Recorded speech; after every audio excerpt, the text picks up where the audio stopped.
Super Smash Challenge.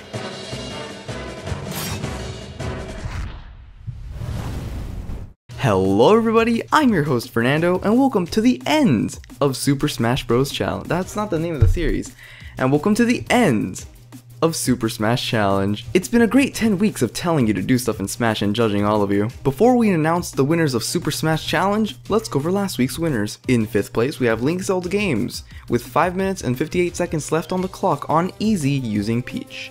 In 4th place, we have Random Hobo 587 with 5 minutes 32 seconds on the clock on Hard using Kirby. In 3rd place, we have Shintos with 6 minutes remaining on the clock on Hard difficulty using Marth. Unfortunately, I think his downfall was the Yoshi section, where he wasn't very quick to kill, but he still went through everything else with ease. In 2nd place, we have 8-Bit Sonic 1 with 6 minutes and 16 seconds remaining on normal difficulty using Jigglypuff.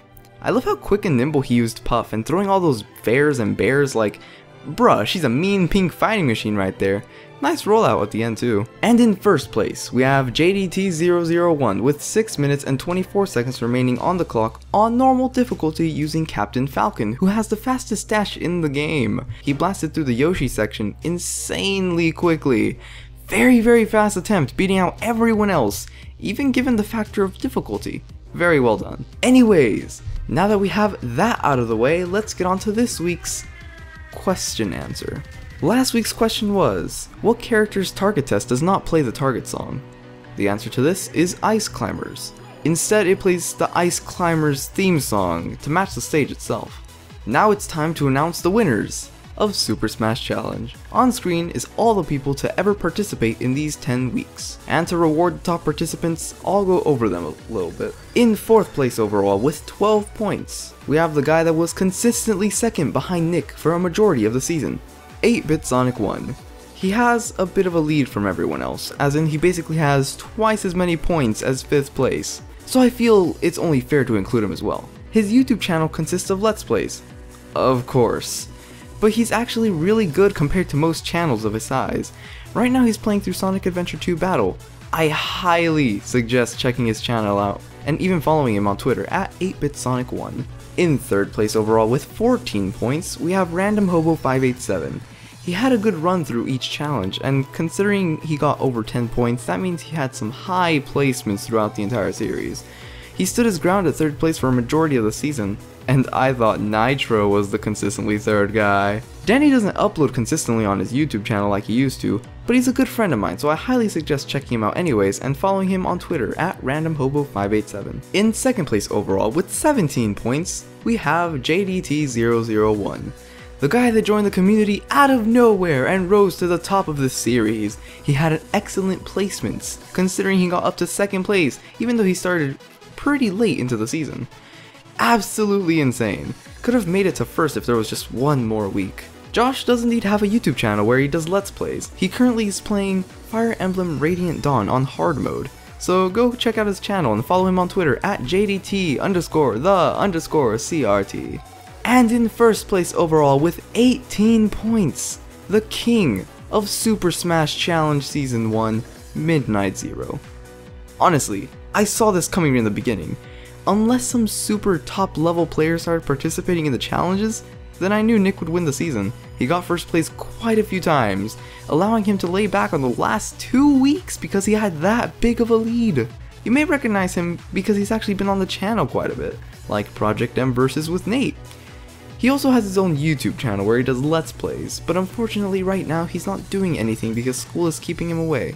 However, he'll come back to it sometime soon. He's the one that helped inspire the way this season ran because of his challenge series Hero vs. Zero, which I suggest watching as well. Go subscribe to him on YouTube and follow him on Twitter at Midnight Zero to keep up with him. He's a cool guy and a really great friend of mine.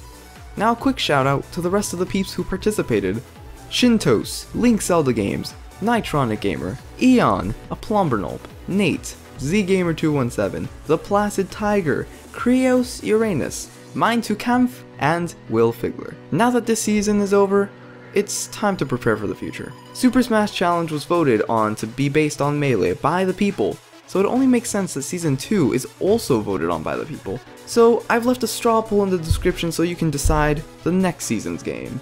Melee is also a choice again, but in order for us to have a Melee run back, it has to get 1.5 times the amount of votes as second place. So if a game has 10 votes, Melee needs 15 to win. If the game has 20, then Melee needs 30. This is only fair to make sure that Melee doesn't get chosen because if it barely wins, but it's also a tangible option in the end. Not only will you be able to control that, but I'll also have you guys submit challenges for future use. Just explain the challenge as best you can, maybe it'll show up next season. Link to the forum is down in the description as well. This series has honestly been a blast and I'm glad you guys enjoyed it too. Funny story, the day this video comes out is the anniversary of the original version of the series, Super Smash Bros. Challenge, that I did 2 years ago and ended 1 year ago. At first it started as a thing where I do stuff people told me to do, as in I took challenge requests, and slowly turned into a show where people do stuff along with me, as in they followed the challenge request as well. And then it became a show where I just tell people what to do in Smash. That is the base of this series. After it ended, I told people it would come back someday, but more organized, to prevent the series from changing over time, such as Super Smash Bros. Challenge did. Who knew it would be almost an entire year later? With lots of inspiration from Midnight Zero's Hero vs. Zero, and slight inspiration from Versus's Community Versus, that helped get a Smash Challenge series to be as good as this turned out. There were a few hiccups here and there, but next season will be better balanced according to how this season went. And I can't wait to come back to this. For now, this is farewell. But be sure to watch all the amazing series we have going on at Fsawk in the meantime.